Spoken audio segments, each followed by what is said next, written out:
We're with Coach Steffen at Fort Wayne Concordia. You guys were, the boys were runner-up at this meet today behind a very good Carroll team, obviously. How do you feel about today's performance? You got to feel pretty good. Yeah, it was one of those days that we just we knew it was going to be kind of tough up front with Westview, Northrop's gunning for us, and Carroll's just awesome. And so we had a hard week this week, knowing that it's a 4-week tournament. And so I didn't really know how we'd come out after the work that we put in this week. So I'm pretty happy with how the guys moved up throughout the race. Yeah, moved up throughout the race. You talked to Noah and Reece a little bit, and they touched on that. And the team just keeps getting closer and closer together. But let's talk a little bit about this team just as this year has gone on. I think you guys were, outside the top 25 in terms of preseason, and now you guys are ranked 7th. I'm sure you guys might move up again. Maybe at least on the RunCurrent polls. Yeah. But can you just talk about this team's growth throughout the year? Sure. We lost a lot last year. David Ellers is at IUPY now. We lost our number 3. We lost our number 4. We lost our number 6 last year.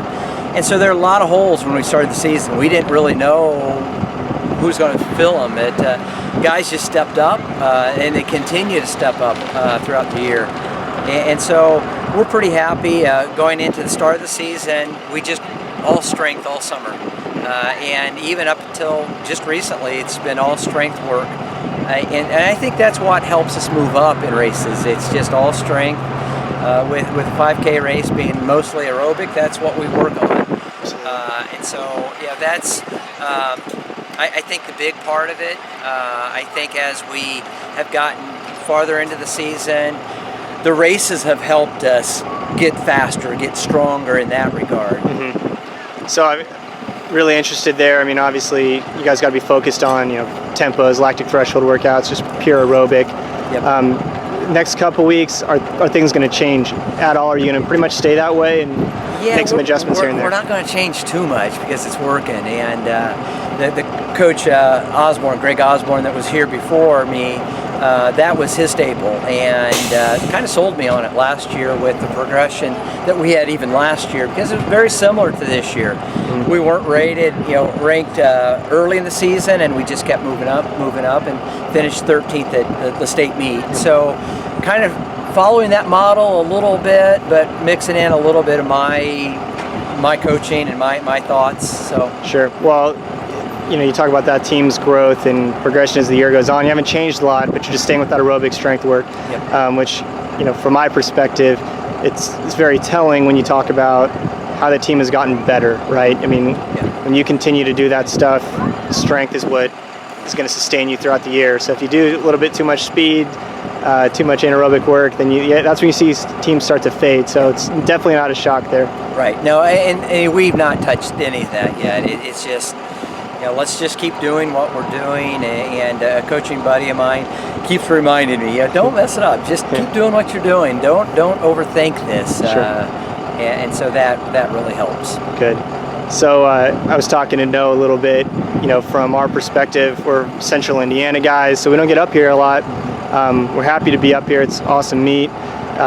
Some of the best teams in the state. But looking at the difference of courses, in Central Indiana right now, there are just courses just dedicated for cross country, right. Whereas this was kind of a rough course in my mind. And yeah. Noah said it. He said this course kind of tears you up. But how do you think this benefits you guys when you run here and then you go down to like a Terre Haute? Yeah, Laverne Gibson is tough. It's unforgiving, and it's technical. You've got to run smart. It will eat you alive if you don't run smart.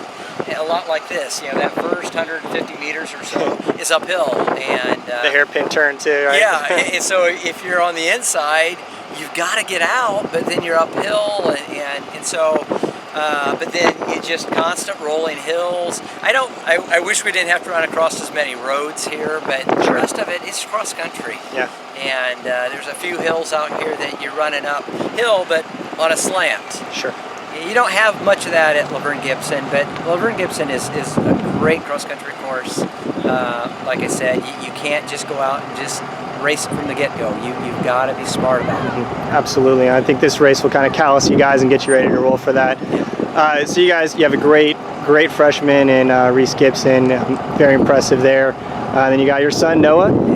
He ran lights out today, which is no surprise. We're really, really high on Noah at RunCurrent and Concordia, but very impressive kid, definitely a great leader. Can you just touch on how he's kind of developed throughout this year? Sure.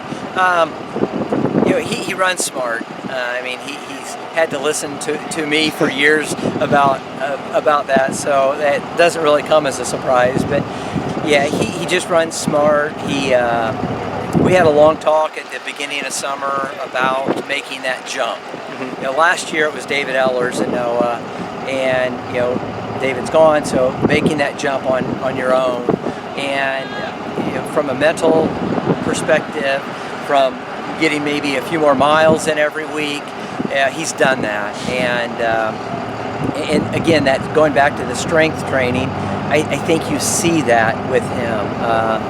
A few people in Fort Wayne have mentioned that he just looks a little bit more mature this year than he has in the past, and so I think all of those things come together. He's still 17 years old, so he's kind of young for being a senior. Yep. But I think that I've had the opportunity to coach him since he was in 6th grade, and we kind of laid out a 7-year plan, and it's just kind of following through on that right now. That's awesome, and it shows he's very mature. He definitely is ready to go for that state meet, I can tell. But like I told him, he definitely seems process oriented, so he's not looking ahead too far, and you can tell that comes from coach too. So looking at the team, you guys got a couple more weeks here, but season ends tomorrow. What's the perfect end look like for Concordia there? We run strong at state. Obviously we have to get there first. I don't want to get ahead of ourselves. I mean, with Noblesville boys and Hamilton Southeast girls, you can't let that get by. And we talked about that this week. Let's not trick ourselves thinking that we're something we're not. And so, that's been good. I mean, I feel bad for those 2 schools, but I did use it. Sure. As part of our prep for this, but. We've got some holes that we're still trying to fill in, and some work to do yet. But I think the guys are ready for those next steps, and we keep working together. I think as the race goes on, as a team, a little bit more and more and more. You saw Carroll today. Holy cow! With their pack up front. Mm-hmm. Trying to kind of copy and emulate that a little bit where we can, and. I think that running, going into state, there's going to be some teams that don't run as intelligently as other teams, and so let's put ourselves in the position to capitalize on those mistakes and run smart. Good, right? Just be smart and do what you normally do, right? Don't change too much there. Yeah, we've got a kind of a saying that we just do what we do. Good. Don't worry about anything else. And I was listening to. Wisconsin invite yesterday, and they're talking to a Colorado runner, and he made a point that they would get the starting line and wouldn't really even know who else was in the race. They were just focused on themselves, and so it's like, wow, that's pretty good stuff. Well, Coach, you can definitely tell the guys listen to that stuff. Solid team, keeps getting better, so we are really looking forward to see what you guys do the rest of the year. Again, not looking ahead, but hopefully catch up with you guys at Terre Haute, and best of luck to you guys at Fort Wayne Concordia. Thank you very much. I love what you guys are doing. Great work. All right, thanks, Ed.